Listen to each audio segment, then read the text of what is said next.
Ford EcoSport de terceira geração. Tá pensando em comprar um carro desse, mas está na dúvida se vai ser um bom carro, se ele vai te atender bem, se a manutenção vai caber no seu orçamento?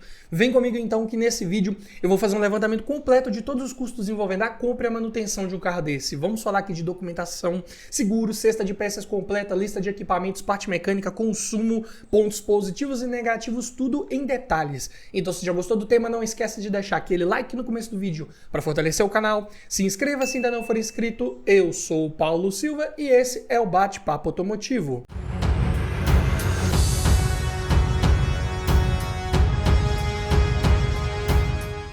E o Ford EcoSport aqui, a análise é na versão Freestyle com motor 1.6, 16 válvulas, flex manual, ano 2013. Como eu disse, EcoSport de terceira geração, aqui na sua versão intermediária. E vamos começar falando dos custos envolvendo a compra de um carro desse. Todos os preços que eu disser nesse vídeo foram cotados em fevereiro de 2024, começando pelo valor da tabela KBB, que nesse vídeo vai fazer referência a um veículo em bom estado de conservação, com a quilometragem média de 10 mil quilômetros rodados por ano e preço médio de venda particular está em R$ 48.280. Já a tabela FIPE um pouco acima desse valor, R$ 50.213.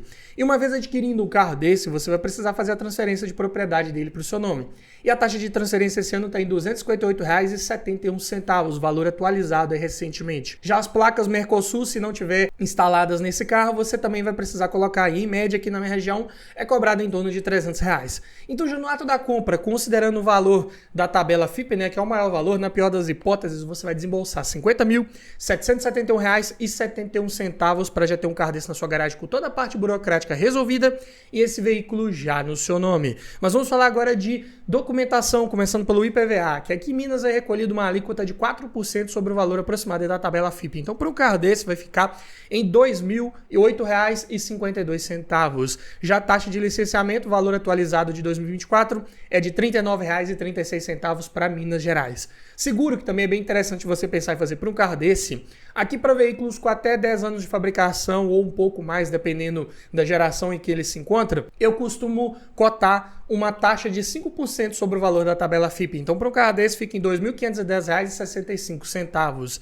E é claro que esse é um valor médio que pode variar dependendo da sua idade, da cidade que você mora, do uso que você faz desse carro, ou se você já tem bônus de seguros anteriores que você já tenha feito ou não. Também pode variar dependendo da corretora que você fez uma cotação, dependendo da seguradora. Então, para cada realidade, esse valor aqui pode ser um pouco maior ou menor. Falando de inflação que esse carro teve nos últimos 3 anos, para isso vamos pegar o valor dele de tabela cotada exatos 3 anos atrás, ou seja, em fevereiro de 2021, esse carro estava avaliado em R$ 43.109, bem abaixo dos mais de 50 mil de hoje, né? Então, diminuindo do valor de tabela atual e dividindo por 3, ele teve uma inflação média por ano nos últimos 3 anos de R$ 2.368, ou 5,49%, o que dá um pouco mais de 15% inflacionado comparado com 3 anos atrás aí no acumulado.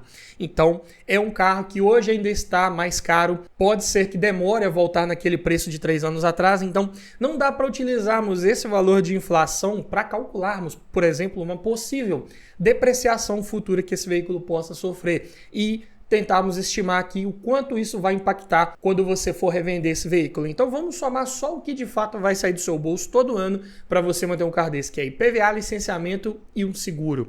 Vai dar um total médio anual de R$ 4.558,53, o que dá média mensal de R$ 379,88 que você tem que separar ali do seu orçamento para você ter esse carro com toda a documentação em ordem, um seguro em dia para ele aí e não apertar nas suas finanças. Mas vamos falar agora aqui de manutenção, como que é a cesta de peças de trocas periódicas preventivas de uma EcoSport 2013 com motor 1.6. Mas antes eu tenho um recado para você. E para você que está pensando em comprar um carro usado, está pensando em trocar de carro, mas tem dúvidas se aquele carro que você está olhando foi bem cuidado, se ele foi batido, quer aprender a avaliar um veículo em detalhes? Então, para te ajudar nessa hora, eu apresento a versão atualizada 2.0 do nosso e-book Como Avaliar um Carro Usado, o guia completo. É um material que já está disponível para você há um bom tempo, mas que agora passou por toda uma reformulação, onde eu coloquei muito mais informações, um conteúdo bem mais denso, com vários exemplos práticos ali por imagens. Também o checklist foi atualizado, em que eu acrescentei lá um esquema gráfico para poder identificar melhor cada peça lá do checklist, para você não esquecer e não confundir nenhum item do veículo importante quando você for fazer uma avaliação. E nessa versão atualizada também foram abordados muitos novos tópicos sobre vários assuntos importantes que você tem que ficar ligado antes de levar um carro usado para sua garagem, tanto em parte de documentação, quanto de histórico de manutenção, procedência, falamos sobre quilometragem adulterada, vários assuntos imprescindíveis para você virar um expert em avaliação de veículos usados. Então, link na descrição e no comentário fixado para o nosso e-book Como Avaliar um Carro Usado, o guia completo versão atualizada 2.0. E começando pelo kit de pastilhas de freio dianteiras da Cobrec, que ficaram em R$160. Já o par de discos de freio dianteiros da Fremax, 336. Kit de velas da NGK, encontrei as 4 por R$75, preços bem acessíveis. Já os pneus medidas 205/60/16, encontrei os Continental Power Contact 2 por R$2.036. Lembrando que aqui eu cotei pneus de uso para asfalto, porque essa EcoSport 0 km na época vinha com pneus de uso misto, né, os famosos ATR, geralmente vinha com Pirelli Scorpion ou alguma outra marca que entregava pneus nesse modelo. Então, nessa situação são pneus um pouco mais caros, mas para o uso diário, para você que não precisa pegar muita estrada de terra, eu recomendo você buscar pneus de asfalto, pneus com desenho mais voltado para uma melhor eficiência ao rodar. Já o óleo de motor, especificação aqui da Ford para esse ano modelo, é a viscosidade size 5W30 e que atenda à norma interna da marca, que é a WSS M2C913B. É um motor que pega 4.1 litros, considerando uma troca com filtro. Então, cotei 5 litros de um Motorcraft 100% sintético, a PSN, nas especificações exigidas pela Ford, ficaram em R$270 esses 5 litros. Já a correia de acessórios, esse motor trabalha com duas, né? Então, eu encontrei aqui já o par da Gates por R$315 e não tem tensor incluso, é o preço só das correias. E no manual do proprietário, a recomendação de troca dessas correias de acessórios é a cada 80 mil quilômetros ou 4 anos. Apesar delas serem um pouco mais caras, mas tem uma durabilidade, uma recomendação de troca um pouco mais espaçada entre as trocas, então acaba se pagando no médio e longo prazo. Assim como o kit de correia dentada que esse motor utiliza. Encontrei aqui da Gates com tensor incluso por R$405, mas lá no manual também fala que a troca desse kit é a cada 160 mil quilômetros ou 8 anos também o que ocorrer primeiro. Já o filtro de ar do motor encontrei da Manfilter por R$57, filtro de óleo R$54 também da MAN, filtro de combustível R$23, Manfilter, e o filtro de cabine eu encontrei da Japan Parts por R$34, filtros aqui com preços bem acessíveis. Amortecedores, os 4 Monroe ou Spectrum pressurizados a gás, encontrei por R$1.407, preços também bem na média, considerando que estamos falando aqui de um SUV, não é verdade? E esse é o preço só dos amortecedores, não tem kits de coxins, batentes, coifas, nada disso incluso. E como eu estou falando aqui da versão com câmbio manual, não estão inclusos custos de trocas do fluido de transmissão. E por falar nisso, né, até recomendo que se você for pegar uma EcoSport dessa de terceira geração entre os anos de 2012, 13 a 2017, pegue sempre com câmbio manual, porque a versão automática era o câmbio Power Shift, que deu vários problemas, não é um câmbio muito confiável mecanicamente falando, então pode te dar um gasto extra inesperado, recomendo pegar esses EcoSport com câmbio manual. Sendo assim, somando a cesta de peças de trocas periódicas preventivas, fica em R$5.172 e é claro que esse total aqui não significa que você vai trocar tudo isso de uma vez. Pegando um carro desse bem cuidado, com um bom histórico de manutenção, que tenha passado pelas revisões preventivas, dificilmente você vai gastar tudo isso de uma vez. Você vai ter ali, no primeiro momento, talvez uma troca de óleo do motor com filtro, mais para frente talvez uns 2 pneus, depois um kit de pastilhas de freio. São custos que você vai tendo ao longo do tempo. Esse somatório é para você ter um comparativo com outros vários vídeos que eu já fiz nesse mesmo formato de outros carros e saber qual é a cesta de peças mais barato, qual vai fazer mais sentido para você. E essa playlist completa com centenas de vídeos nesse formato vou deixar ao final desse aqui para você conferir, mas vem comigo que ainda tem muita coisa para falar sobre EcoSport agora em custos envolvendo abastecimento, começando pelo custo do tanque cheio. Motor flex, mas aqui vamos fazer uma cotação com gasolina que está numa média de 5,69 o litro, pelo menos aqui na minha região. E é um carro que tem um tanque de 52 litros de capacidade, então fica em R$ 295,88 para enchê-lo. E falando de consumo, para isso peguei dados oficiais aqui para passar para você.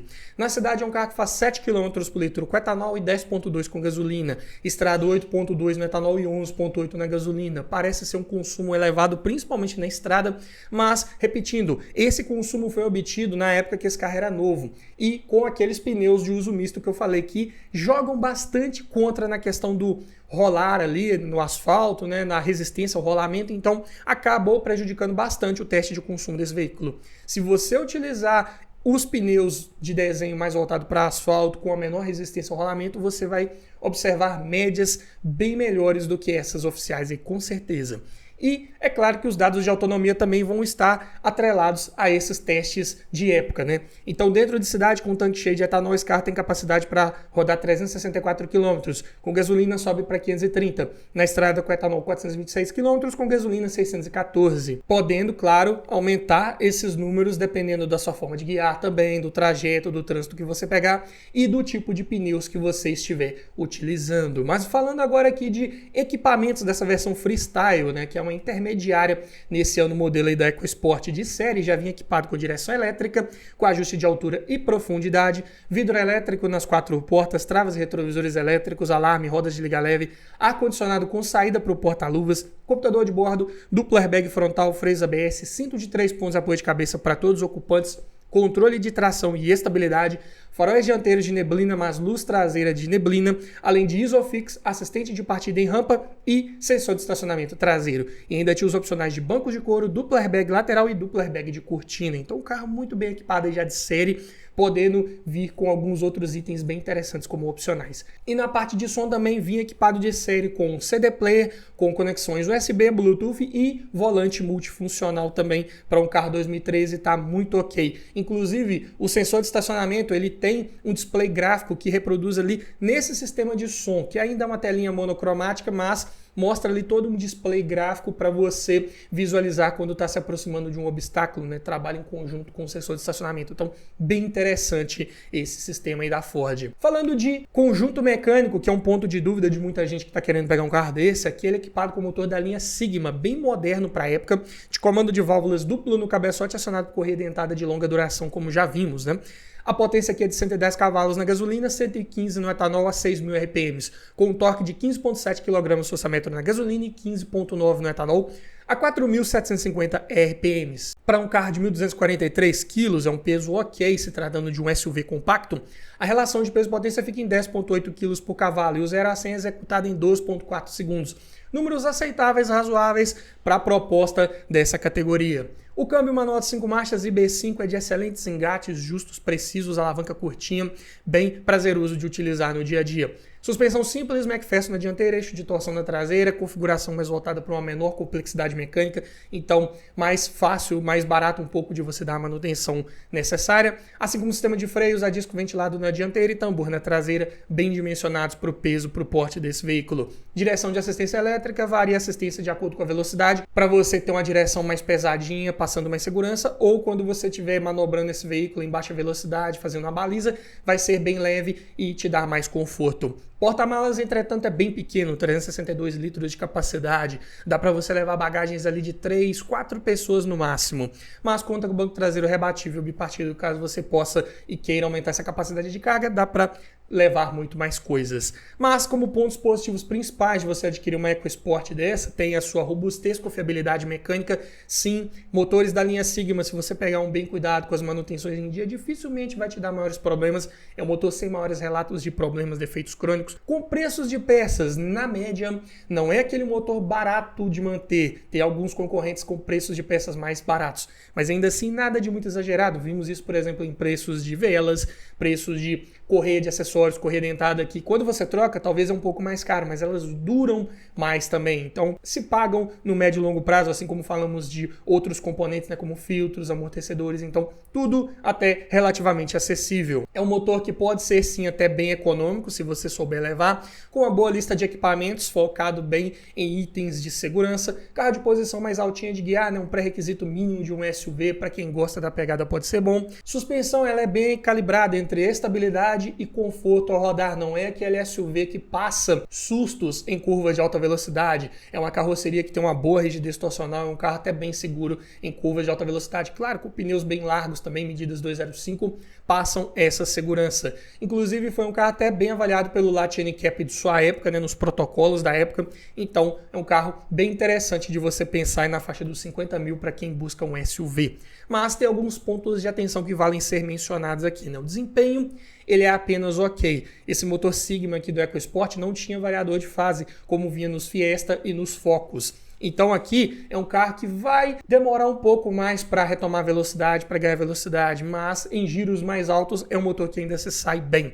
Relatos de falhas frequentes em máquinas de vidros elétricos e também nas fechaduras das portas. Também é comum de ocorrer empeno na haste do limpador de para-brisa, principalmente aquela do lado do motorista. Com o tempo, ela acaba perdendo pressão e o limpador não limpa direito. Então, só se resolve trocando aquela haste, não é muito cara e você vai ter o sistema funcionando perfeitamente aí de novo. O acabamento ele é plástico duro para todo lado, apesar de ter bons encaixes entre as peças, mas ainda assim, em alguns pontos, nota-se algumas rebarbas, o que pode incomodar um pouco. Faz algum ruído interno, principalmente o acabamento da tampa traseira, aquele forro plástico, né, que fica ali na parte interior da tampa, também faz ruído quando você passa por ruas e estradas não muito bem pavimentadas. O espaço interno para quem vai no banco traseiro ele é apenas ok. Espaço para os joelhos não é muito bom, principalmente para pessoas mais altas, só que a vantagem é que o teto desse carro ele é bem alto, então para a cabeça não raspa com facilidade. Além disso, o porta-malas é pequeno. Inclusive, a abertura da tampa ela é feita de forma lateral. Então, você tem que ter uma atenção redobrada. Quando for estacionar esse carro e precisar abrir o porta-malas, vai ter que deixar uma distância maior para o veículo de trás ou para uma parede, senão você não consegue abrir essa tampa. É um carro que vem com farol de foco simples, então quando você utiliza o farol alto, aquela iluminação mais próxima ela fica um pouco pior. Isso acaba incomodando um pouco. Além disso, como eu disse, né, é um carro que você pode encontrar muito com aqueles pneus ATR de uso misto, que prejudicam bastante o desempenho e a economia de combustível. Vale a pena optar por pneus de asfalto. E por essas outras razões, hoje é um carro mais desvalorizado, de revenda um pouco mais difícil. Apesar de apresentar uma excelente relação de custo-benefício, é um carro que hoje você tem que ter um pouco mais de paciência para encontrar um comprador, porque também tem todo aquele fato da Ford ter desativado suas linhas de montagem no Brasil. Então, muitas pessoas ficaram com receio de comprar um carro da marca e futuramente não encontrar peças. Ainda não é o que está acontecendo. Se você pesquisar qualquer peça e para um EcoSport dessa, ainda mais nessa nova geração, você vai ver que encontra tudo com certa facilidade. Apesar de alguma coisa ali ser mais caro, por exemplo, sensor de estacionamento traseiro, se você optar pelos originais da Ford, são bem caros, caso dê problema. E, diga-se de passagem, é até relativamente comum de dar problema nesses sensores. Fechaduras das portas também têm preços mais elevados e costumam dar problema com facilidade nesses EcoSport. Então, são pontos para você ficar ligado, mas de resto é um carro bem interessante para você que busca um SUV compacto. Mas me diga você, frente a toda essa análise, você compraria uma EcoSport de terceira geração?